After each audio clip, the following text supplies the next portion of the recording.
What is up, everybody? Mr. Purtis here. Welcome to unit number 5, which is 1750 to 1900. And this is part 1, which is on the Enlightenment. And just as a side note, before we get into it, this period is called the Enlightenment, and I usually like to think of it, and maybe this will help you remember it, as a light bulb going off in people's head. It's a time of new ideas in Europe, and kind of like the cartoon character who comes up with that good idea, and like the light bulb pops up, and it's like, bing. That's what this time period is. And these European thinkers are going to come up with these new ideas. So the question that you might have, I wonder, what the heck is the Enlightenment?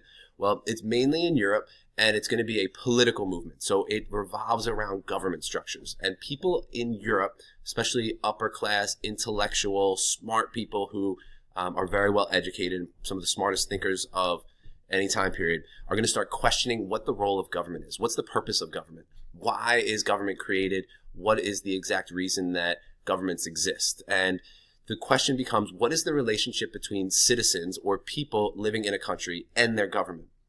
And connecting back with a little synthesis from the last time period of things that kind of lead up to this Enlightenment is we've had in Europe in the last time period, whether it's France or Spain or Britain that we talked about with the gunpowder empires, we've had absolute monarchs. And these Enlightenment thinkers are going to say, is absolute monarchy the best form of government? Is it the way that our governments should be run? Or should we have some different form of government that would be better suited for how people are, what people are like? And another cause of this is going to be the scientific revolution, which really starts in the last time period, but really takes off in this time period as well, where we're going to see a lot of new scientific advances. And up until this point of the scientific revolution, science was based on church teachings in Europe. So what the Catholic Church said was the facts. And up to this point, in Europe, people, for example, felt that the sun was not the center of the universe, that the earth was the center of the universe, which is called geocentric. And the reason that they thought this is because in the Bible, there's a passage in Genesis, which is the first part of the Bible, that says, and God commanded the earth to stand still, basically, which people took that to believe that the earth was the center of the universe. If you question that, if you said, nah, I'm not sure if that's true, let me investigate, the church would excommunicate you and kick you out of the church, which would damn you to hell. In the scientific revolution, they start looking and saying, instead of it being based on religious beliefs, science is really based on laws. And any science class that you're in, if you're doing labs, you have to explain your methods, show your data and your research, and eventually you come to your conclusion. And that is based on scientific principles. That comes from the scientific revolution. And what these people in the Enlightenment say is, if science is based on laws, maybe how humans interact is based on laws as well. For example, if you walk up to somebody and push them, the question is, how are people going to react? What does human nature tell us about people? Are we, for example, greedy? Are we bad people? Or deep down, are we good people? And during the Enlightenment, people are going to start asking this question and trying to figure out how human beings and what are human nature deep down, what are all of we deep down in our soul. So this is the original Enlightenment philosopher. He's from England. He's actually from the 1600s, but his work carries over into this 1750 to 1900 period. He's kind of like the original guy. He's the one that kind of gets everything started, but he's a little bit different than everyone else. And his belief, Thomas Hobbes is his name, is that all people are selfish and wicked. Everyone, if you're watching this video right now, you are selfish and wicked deep down. Your deep inner thoughts, according to Thomas Hobbes, are wicked. And if you are given a chance to get away with something, you're going to do it. Whether it's copying homework or, for example, if you had access to the school grade system and you could log on, knowing that you would never get caught, would you change your grades? And Hobbes would say that most of you would if you were guaranteed that you'd never get caught. And if we are all selfish, wicked, and evil people, which all of us, according to Hobbes, are, including you, without any government, if government didn't exist, so no military, no police, no fire, we would have complete chaos. And there would be chaos throughout all of every country. And the goal actually is we want in our society an orderly society. So if without government we have chaos, and our goal is to have order, which is the opposite of chaos, we need to have a strong government. And according to Hobbes, the strongest government possible is absolute monarchy, one where one person rules and makes all the decisions. So instead of having 500 evil, selfish, and wicked people ruling, you just have one. And that one person will make the decisions and rule with an iron fist. I usually equate this to that really strict teacher that either you had in elementary school, middle school, or now, who just runs with an iron fist. You don't talk in their class, you sit there and you stay quiet. It is orderly generally in that class.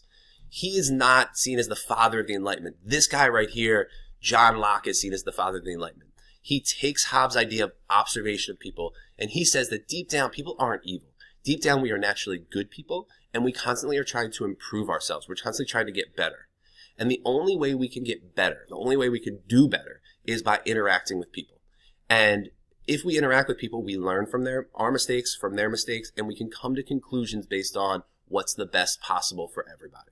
And according to Locke, the best government was not one where one person rules. Locke said that we need the most amount of people participating in a government as possible. And the best government, according to Locke, where most people participate, is a democracy, where you can elect your officials, and those officials then discuss and debate ideas and then come to the best decision for the country as a whole. That's the ideal version according to Locke. Now, from Locke and other Enlightenment people who follow him, which we'll talk about in class, there's a couple ideas that come up that are really going to be pivotal in the Enlightenment and are going to lead to things like revolutions during this period, like the American Revolution, the French Revolution, and others. And these Enlightenment ideas, number one, is most of these Enlightenment thinkers outside of Hobbes believe in what is called the consent of the governed. That you, as a citizen, have the right to consent to who rules you. And consent just means you give permission, like a parental consent form. And that rulers don't get their power from God, but instead get their power in a democracy from the people who elect them. So, for example, if a president is elected, the people who elected that person have given that person consent to rule and consent to try and pass the laws that they campaigned on. Another term for this is popular sovereignty, which is popular sovereignty is just another way to say that people choose. So you have the right to choose what this country should be.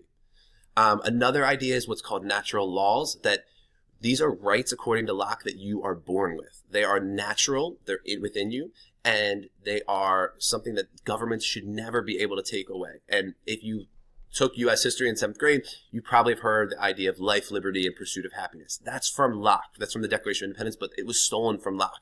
And Locke's idea is there are 3 natural rights that can never be taken away. Your life, liberty, which is your freedom, and your property. That those are 3 things that the government should have no opportunity to take away from you. And that you should have those 3 natural rights or natural laws no matter what. Also, Locke said, or other Enlightenment thinkers said, we have this social contract. We have a deal. There's a deal with the government, and the government makes a deal with their citizens. Now, you can have freedom according to these Enlightenment thinkers, but you can't have unlimited freedom. For example, you can't go into a movie theater and yell fire when you know there's no fire. You can't go onto an airplane and be like, I have a bomb, because that would cause chaos, and that would not be good for our society as a whole. So with the social contract, it's this deal between the government and citizens that sometimes the government needs to limit your rights and limit your liberty in order to do what's best for an orderly society. And an example here would be speed limits. You don't have the freedom to go whatever speed you want on any road. The government is limiting your freedom. And by limiting your freedom, they are protecting the greater good and what's the best for everybody. And that's a contract between the people and the government. And the people expect, according to Enlightenment thinkers, to not have their liberty restricted if it's not in the best interest of the country as a whole. So, natural rights, consent of the governed, and social contracts. And one other thing that really comes up in the Enlightenment, which is going to be a pivotal thing, is there's going to be a critique with the role of religion.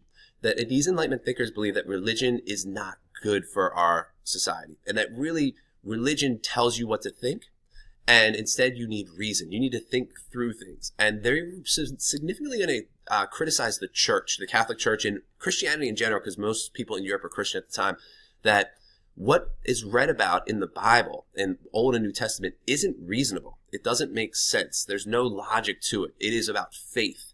And according to these Enlightenment thinkers, we shouldn't have that type of blind faith. We should instead govern our society based on reason and logic. And it's not logical, for example, according to the Enlightenment thinkers, that it's not logical that a man was born to a virgin and rose from the dead 3 days after being crucified. That's not reasonable. That doesn't make sense to Enlightenment thinkers and scientific principles. So therefore, religion and its role within government should be limited. And one thing that comes out of the Enlightenment is this idea that people should be able to practice their religion freely, whether you want to practice a religion or not, but that government really shouldn't force you to practice it, because it's not reasonable to expect everyone to practice a religion or all of the similar or all similar religions.